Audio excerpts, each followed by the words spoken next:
The iceberg didn't sink the Titanic. I know, you've heard that story 100 times. Unsinkable ship, iceberg, 1,500 dead. But what if I told you the ship was already dying before it ever left port, and that the people in charge knew and said nothing? This is the story they left out of every textbook. It's late March 1912. The Titanic is still sitting in Belfast harbour days before her maiden voyage. Deep inside the ship, in coal bunker number 6, starboard side, a fire starts. Coal fires in bunkers weren't rare back then, but this one was different. It burned hot, it burned long, and crucially, it burned against the interior wall of the hull, right along the side of the ship. Workers tried to put it out. They couldn't. So they did the next best thing. They shoveled the burning coal into the furnaces to use it as fuel, and they kept quiet about it. The fire was still burning when Titanic left Southampton on April 10th. It burned for the entire voyage. 3 weeks of heat, pressed directly against the steel hull of a ship carrying over 2,200 people. Now here's where this stops being a historical curiosity and starts being something much darker.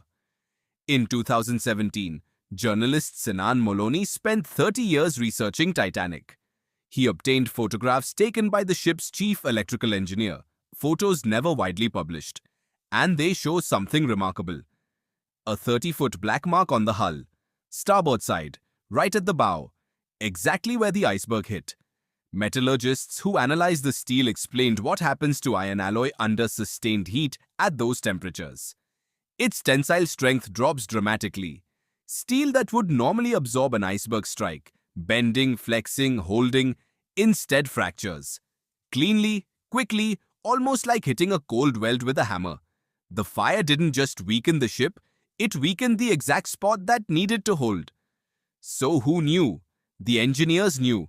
They'd been fighting the fire for weeks. The captain, Edward Smith, almost certainly knew. And J. Bruce Ismay, managing director of White Star Line, was on board the ship himself. There was enormous commercial pressure to sail on schedule. White Star Line was locked in a brutal rivalry with Cunard.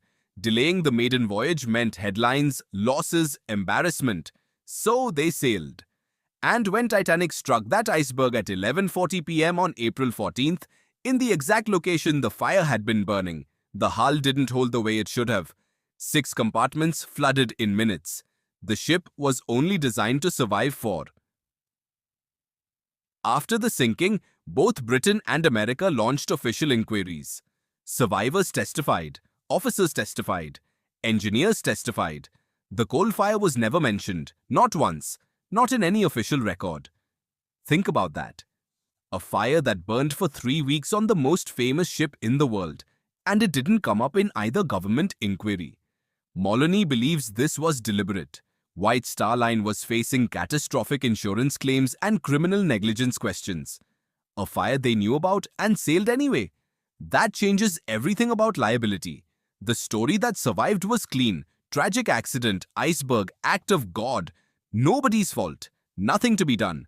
The messier truth got shoveled into the furnace, just like the burning coal.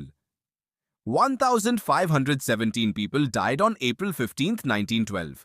For over a century, we've called it a tragedy, an accident, the price of human arrogance against nature. But what if it wasn't nature that failed those people?